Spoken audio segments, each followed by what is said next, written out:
On the positive side of things, when we met with the neurosurgeon today, he said he thinks from his experience that this is a benign meningioma. That's his hope. That's what he thinks it is. But he says we never know until we get in and actually take it out and then get to see it and test it. And so I don't want to tell you that I'm absolutely sure about that. He said, but I do know it has to come out. And he says that the other good news is I think where it's located is going to be easy to get to. And so there are some positive things that were said to us that we'd ask you to be praying about. And I want to thank you all already for the kindness that you've shown to us. Those of you who have known that Tish was going through some of this. Prayer really does make a difference, doesn't it? And Christian friends and brothers in Christ and sisters in Christ make a difference too. And we love you, and we thank you for loving us. Used to be, you could look just about anywhere and see it. See it in any neighborhood and see it in abundant supply. It's not as prominent and popular to find anymore. Talking about virtue. And the first thing we want to do tonight is give a definition of virtue, and then a demonstration of virtue, and then the destination of the virtuous. Let's look simply, first of all, at the definition of virtue. Now, if you're talking English definition, Webster's dictionary says that virtue is a conformity to a standard of right. Keep that in mind. Morality, a particular moral excellence. The Cambridge Dictionary offers this: a good moral quality in a person, or the general quality of being morally good. But as you know, the Apostle Paul didn't write in English, he wrote in Greek. And so we're interested in the Greek definition of this word arete, A-R-E-T-E, if you're transliterating it. And you can find it in abundance in Greek classical literature, all kinds of references to it.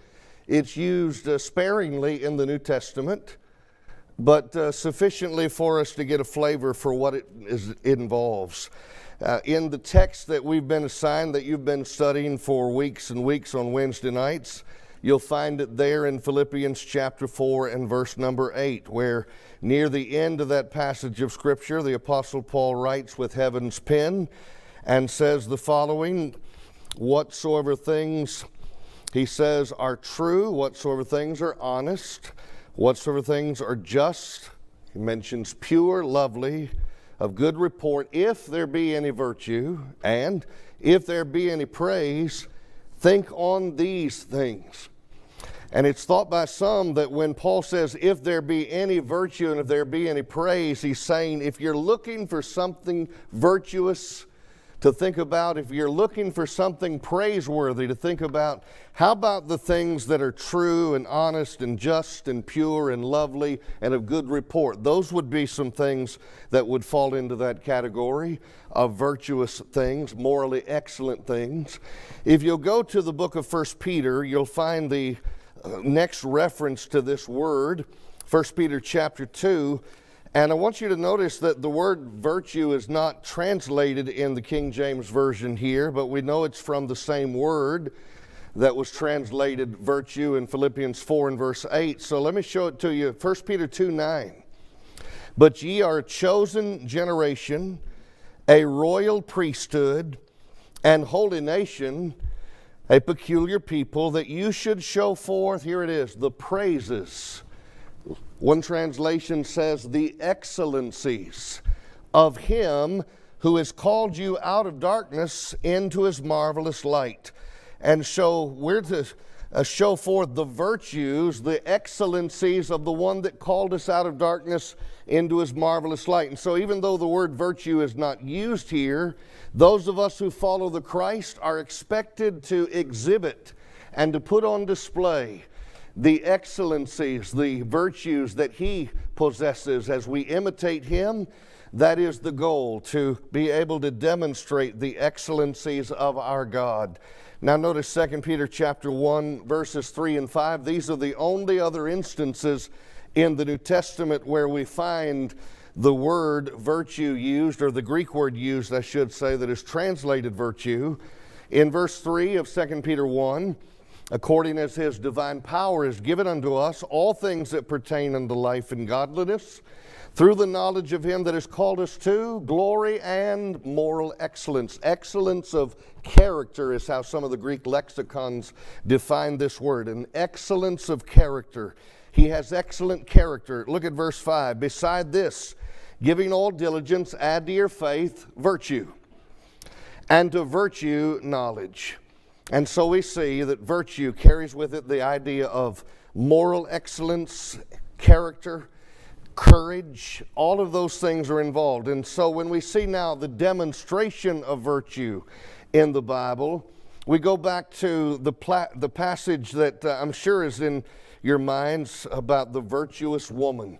If you'll go to Proverbs 31, you will notice that there's a statement used here in Proverbs chapter 31 that is a different kind of word than the word we've been looking at, but it is sometimes translated with our English word virtue in the Old Testament. In Proverbs 31, zoom in on verse 10. The question is asked, who can find a virtuous woman? Now what's interesting is the word that's used here in the original language is translated in so many different ways in the Old Testament. You'll find this word translated to refer to wealth, someone who has an abundance of wealth. You'll see the word used to refer to an army, a host, an army that is powerful and strong and possesses the ability to conquer. You'll find the word used, often translated valor, V-A-L-O-R, or as the King James I think may put it, V-A-L-O-U-R, but the idea is one of tremendous valor or bravery. Worthily is another way that the word is sometimes translated in the Old Testament. Now the New King James Version has a note that says the following. It refers to a wife of valor in all forms of excellence. All forms of excellence. The New American Standard Bible actually translates this, an excellent wife, or an excellent woman. Who could find an excellent woman? And so the idea of excellence is involved. Now what makes this worthy woman so excellent? Her price is far above rubies. Well, look at the relationship she has with her husband. In verse 11, the heart of her husband does safely trust in her.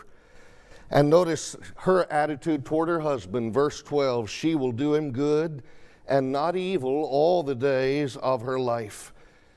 And look at the diligence with which she's willing to work on behalf of her family. She seeks wool and flax and works willingly with her hands. And she is like the merchant ships, and she brings her food from afar, and not from a fire, but from afar. And you'll notice that her supply ship doesn't get stuck out in the harbor somewhere. She's able to keep on bringing the supplies to the family. She'll get up while it's still night, hasn't even dawned yet, and she'll give meat to her household and a portion to her maidens. She has got some skills, even some good business skills, with the trust of her husband to consider a field and to purchase it. With the fruit of her hands, she's able to plant a vineyard. She girds her loins with strength, strengthens her arms. She perceives her merchandise is good. Her candle goes not out by night. And she puts her hand to the spindle. Look at, she is so busy, stretching out, yet still has time to stretch out her hands to the poor and reach forth her hands to the needy. Would you say this is a morally excellent woman and one worthy of imitation? She's not afraid of the snow. Why not? She's been working to make sure her household has the proper clothing. So she's made the coverings of tapestry in verse 22. Her clothing is silk and purple, and her husband's known in the gates. And you know, the Bible goes on to say that verse 27, she looketh well to the ways of her household. She doesn't eat the bread of idleness. Her children rise up and call her blessed. Her husband, he praises her. And may I say something to you in sincere appreciation? since Tish hasn't been feeling as well, I've been doing more than I have been accustomed to doing around the house, and would first of all confess that I realize I should probably have been doing this sooner, helping out in greater fashion. But I'll tell you, I can really appreciate more than ever all that she has done, because it takes me an hour and a half to do what she can do in 10 minutes or 20. I don't know how she does it so efficiently, how she does it so fast and so well. And it fills me with a tremendous appreciation for the excellence that is demonstrated, and that's what certainly we ought to be doing as husbands, is assisting and praising verbally all the work that is being done by our blessed wives. Many daughters have done virtuously, but you excel. There's the idea of excellence. You excel them all. And favor is deceitful, beauty is vain, but a woman that fears the Lord, she shall be praised. That's a virtuous woman indeed. Now let's talk about this moral courage and give a quick Old Testament example of it. And I'm only going to have time really to reference it because I want to get to the New Testament. But you cannot think of virtue, moral excellence, and courage and character without thinking of Daniel, Hananiah, Mishael, and Azariah, those 4 young men that went into Babylonian captivity. And you'll remember that in the very first chapter, Daniel refuses to eat the menu items that are being given to him because they would have been a violation of the law of Moses, and he wouldn't eat them. And his moral courage would not allow him, his moral compass would not allow him to partake of it, and his moral courage allowed him to stay strong and not back down. And you remember God took care of him. He, at the end of 10 days, he looked better than those who'd been eating the meat that was, or the food, the portion of food that was given to them. And so then in Daniel chapter 3, Hananiah, Mishael, and Azariah, also known as Shadrach, Meshach, and Abednego, they're Babylonian slave names, and likely they would have preferred to be called Hananiah, Mishael, and Azariah, but we usually call them Shadrach, Meshach, and Abednego. They wouldn't bow, they wouldn't bend, they wouldn't burn. You've heard the sermon outline or the song, and you know that that was their moral courage. They just would not violate the "thou shalt have no other gods before me, and thou shalt not bow down to any graven image." They wouldn't violate God's command. At any cost to them, they were willing. In fact, I love the statement they make in Daniel chapter 3 and verse number 16. They said, "O Nebuchadnezzar, we're not careful to answer thee in this matter. If it be so, our God whom we serve is able to deliver us from the burning fiery furnace, and he will deliver us out of thine hand, O king. But if not, be it known unto thee, O king, we will not serve thy gods, nor worship the golden image which thou hast set up." We're not backing down. That's moral excellence. Moral courage that says no matter what you threaten us with, we're going to stand for what's right. May I say, without being gloomy and doomy, that we may be approaching a time in our country that I thought we would not see as soon, and maybe we won't see it, though there are signs lurking that make us concerned, where we may have to be willing to stand up to those in positions of authority and say, we can't do what you're saying that you want us to do, because it would be causing us to obey you rather than God. We must obey God rather than men, Acts 5:29. And that's what Peter and John showed moral courage when they stood up and would not quit preaching the resurrection of Jesus Christ. Now, I want to hurry to the great. If you're going to have a high moral standard, wouldn't you want the highest moral role model to try to meet that standard? And the answer is yes. And who is the ultimate role model for moral excellence? His name is Jesus, of course. And I just want you to take a quick survey through the book of John with me to see the attitude he had that if I possess will help me achieve, or I should better say it would help me become more morally excellent.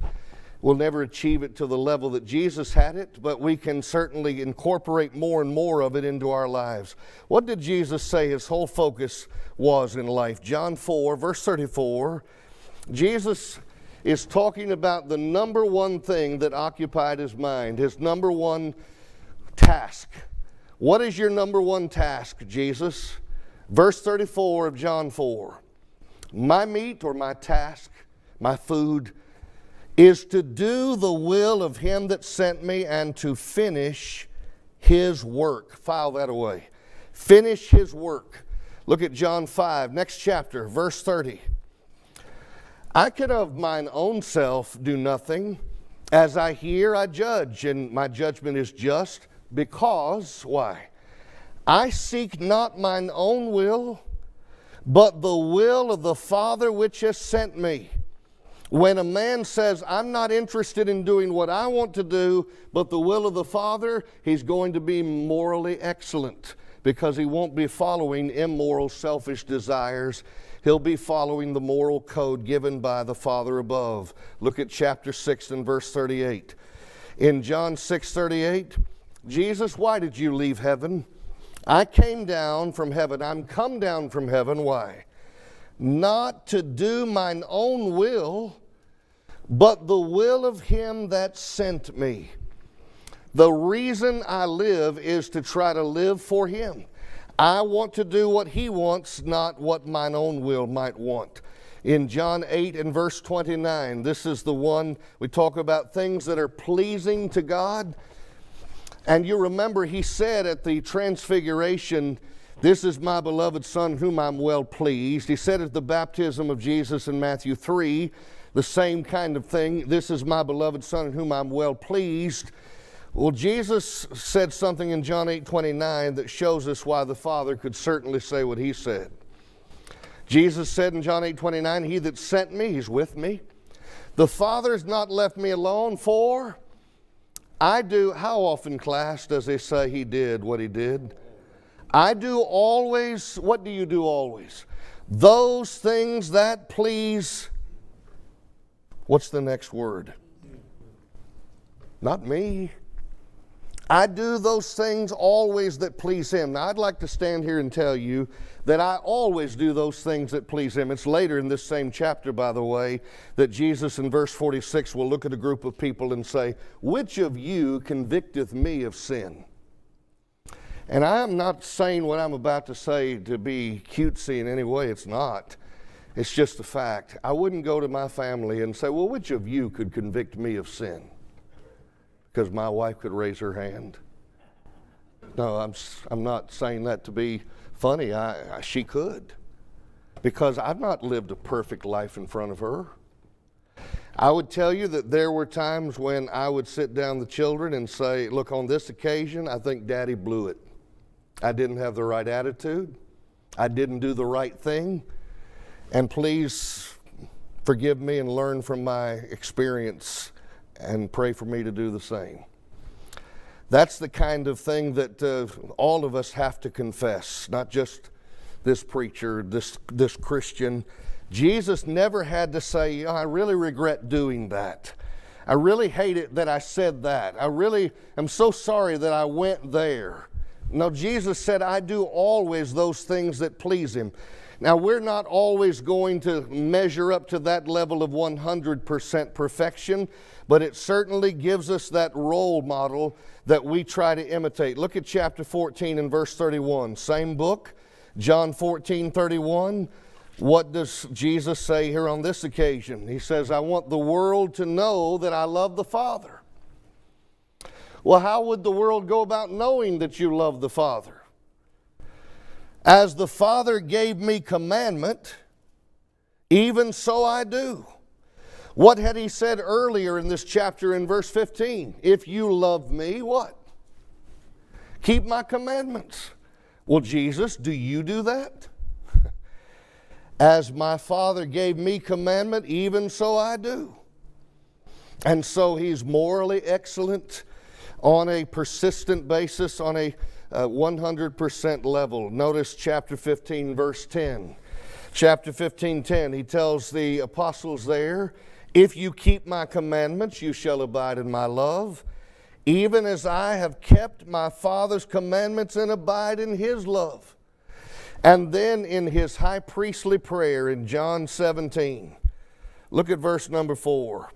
In John 17 and verse 4, Jesus says, I've glorified thee on the earth. I've finished the work which thou gavest me to do. Jesus Christ was all about doing what the Father wanted him to do, and there was never a time when he didn't. What does Hebrews 4:15 say? He was tempted in all points like as we are, yet what? Without sin. And what does Hebrews 7:26 say in describing him? Our high priest is holy, harmless, undefiled, separate from sinners.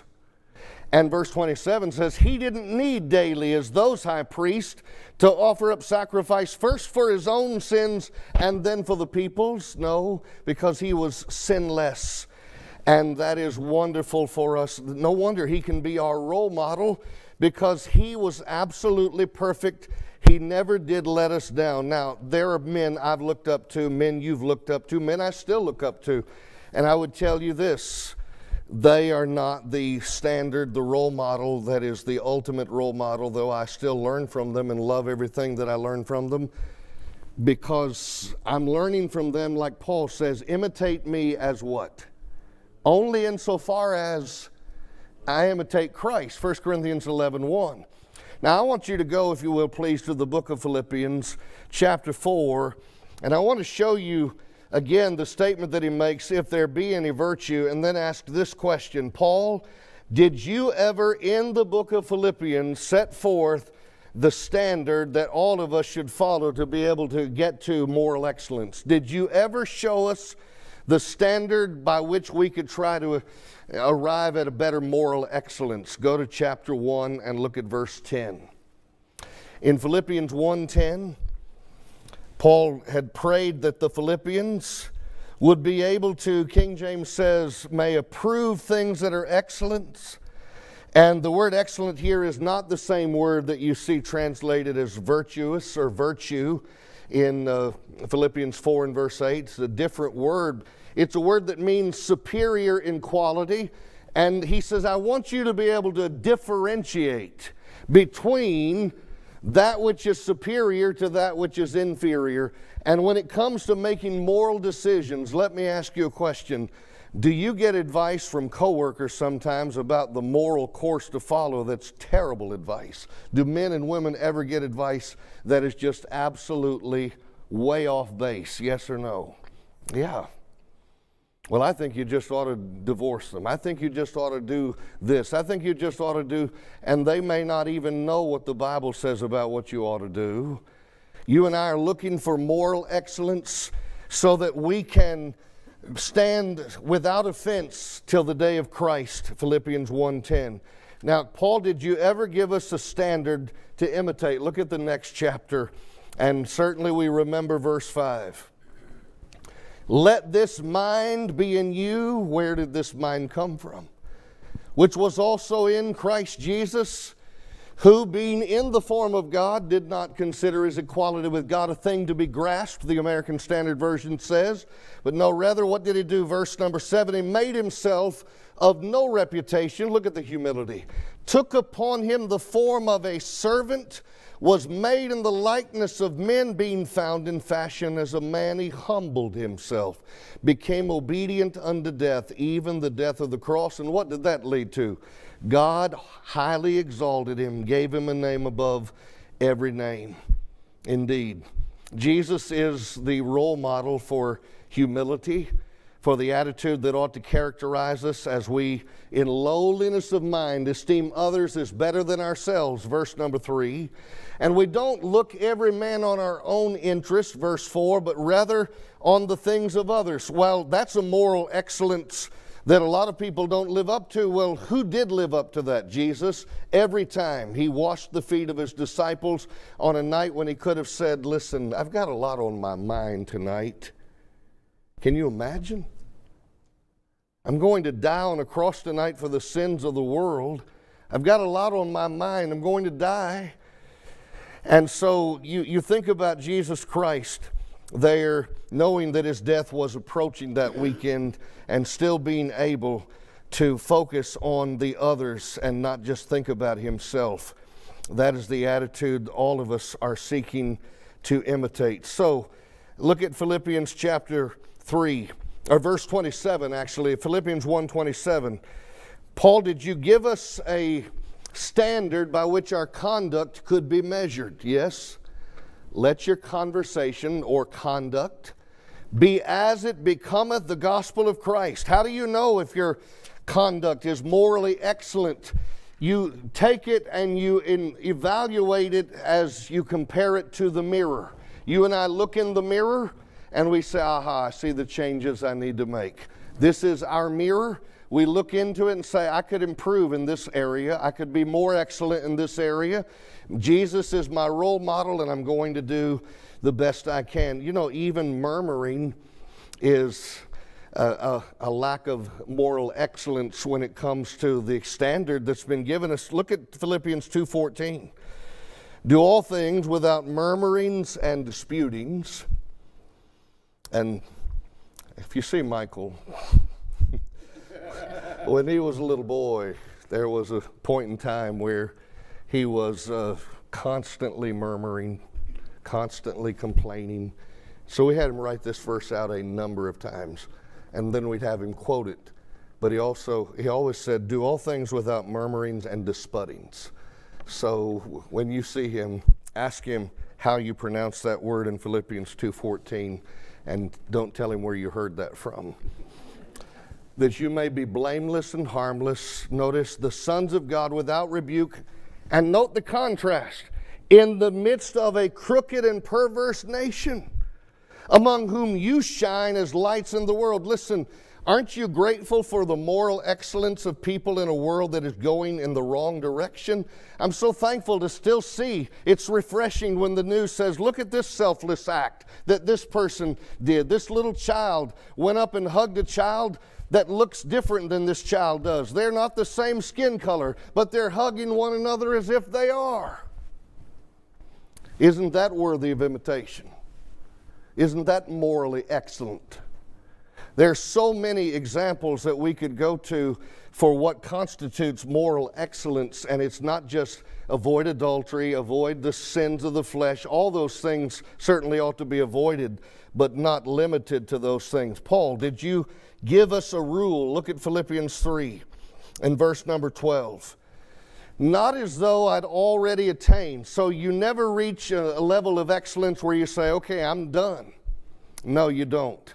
Because Paul says, I don't consider myself to have attained. No, rather, verse 13, I count myself not to have apprehended, but this one thing I do, forgetting those things which are behind and reaching forth unto those things which are before, I press toward the mark for the prize of the high calling of God in Christ Jesus. And let us therefore, as many as be perfect, be thus minded. Let this mind be in you, which was also in Christ. It's all about the mind and what we mind. You'll notice in verse 16, let us walk by the same rule. Let us what? Here we go again. Mind the same things. If you travel overseas someday and go to England and some of these places, when you're getting off the bus or getting off the plane or going through a doorway, you'll often see signs that will say, mind your head. Mind your head. M-I-N-D, your head. And they're talking about this physical head. Make sure you don't knock your noggin up against something as you get off the plane or off the boat or off the bus or as you're walking through a doorway. This is the head that we're told to mind when it comes to Jesus. And verse 17, Paul says, brethren, be followers together of me, and mark them which walk so as you have us for an example. If we're a standard of moral excellence because we're imitating Christ, then imitate us insofar as we imitate Christ. Look at verse 19. He talks about some, though, who are enemies of the cross. Their God is their belly, and their glory is their shame. And what's their problem? They're not morally excellent. Why? Because instead of saying, Father, whatever your will is, that's what I want to do, they're minding earthly things. I didn't write the following statement, but I sure do appreciate the wisdom of the one who did. Where you go hereafter, is going to be determined by what you go after here. That's brilliant. That is really Matthew 6:19-21. Where you go hereafter is determined by what you go after here. If you're thinking on things above, letting your treasures be laid up in heaven, if you're setting your mind, as Colossians 3:1 says, on things above, and setting your affection on things above, then you're not going to be focused on earthly things. You'll be following the moral code that God has given. And so Philippians chapter 4 is a wonderful passage. What is morally excellent? Things that are true, honest, just, pure, lovely, and of good report. All those things fall into that category. Now go to 1 Peter, if you will, in chapter 2. 1 Peter chapter 2. And I want to notice with you that he doesn't stop in verse 9 with this concept of how to be excellent. He tells us it's our job as a chosen generation, a royal priesthood, a holy nation, a special people for God's own possession, a peculiar people, to show forth the excellencies, the virtues of Him that called us out of darkness into His marvelous light. Now, if I do that, if you do that, how will it show up? How will I look if I do what this verse 9 says I ought to do, show forth the excellencies of Him? Number one, look at verse 11. I'll abstain from fleshly lusts that war against the soul. You can't be morally excellent and pursuing fleshly things. Those things are designed to create desires within you and me that war against the soul. Listen, it's not an accident that so many of the commercials are designed to have sensual things in them. It's not an accident that as you're clicking through the internet and just going surfing, that there are going to be things that pop up you weren't looking for that are inviting you to click here and see this and that and the other. Those things are certainly designed to try to bring you into the vortex of fleshly lusts that will war against your soul. Instead, what we ought to do, verse 12, is have our conduct honest among the Gentiles. That, oh yeah, they may speak of us as evildoers, that may be the way they describe us, but we'll be able by our good works, which they shall behold. They'll be able to see our light shining before men, Matthew 5:16, and glorify God in heaven, Matthew 5:16. That's what 1 Peter 2 and verse 12 says, we'll glorify God as well. And so we see this idea here. Now notice, if you will, for the sake of time, drop down to verse number 14. He mentions the punishment of evildoers, but the praise contrasted with the praise of them that do well. I've never driven by an officer with a radar gun pointed at me when I was going the speed limit and had any concerns at all about looking in the mirror. But there have been occasions when I wasn't paying enough attention to what I was doing, and suddenly it's like, uh-oh, I think he just radared. Is he coming? Is he coming? Is he coming? You don't ever have to worry about that when you're following the law. And so the idea is follow what's morally excellent, and that will be more restful for your mind. Notice, if you will, 1 Peter chapter 3. Can a woman, by her moral excellence, the manner of life she lives, win her non-Christian husband to that manner of life? Absolutely. Lady in Etowah, Tennessee, came up to me when I was a young preacher and said, I want to tell you about my husband. For 44 years, I have waited for him to become a Christian. He used to take the keys to the car. We only had one car. And he would take the keys to the car on Sunday morning when he knew I wanted to go to church and wanted him to go with me. He'd take our car and go fishing and leave me with no way to get to church. So I would just call up one of the sisters and say, is there any way you all could pick me up on the way to services today? And they'd come by and they'd pick me up. And when I got home from services, I would make his favorite meal. Would you do that, ladies? She'd make his favorite meal and then talk about how great the service was and what she got out of it and why it made her day. And she never did say a word to him about the shenanigans he was pulling.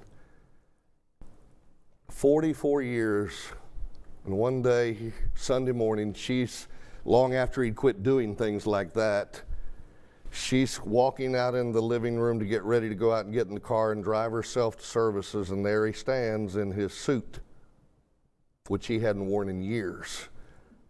And she said, what are you doing? And he said, I'm coming to church with you. And she said, that's great. Why? And he said, if it's done this for you, I want some of that too.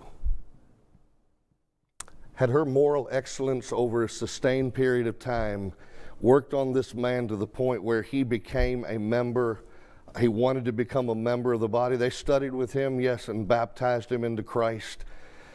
He was able to behold her manner of life, and that was what drew him to God.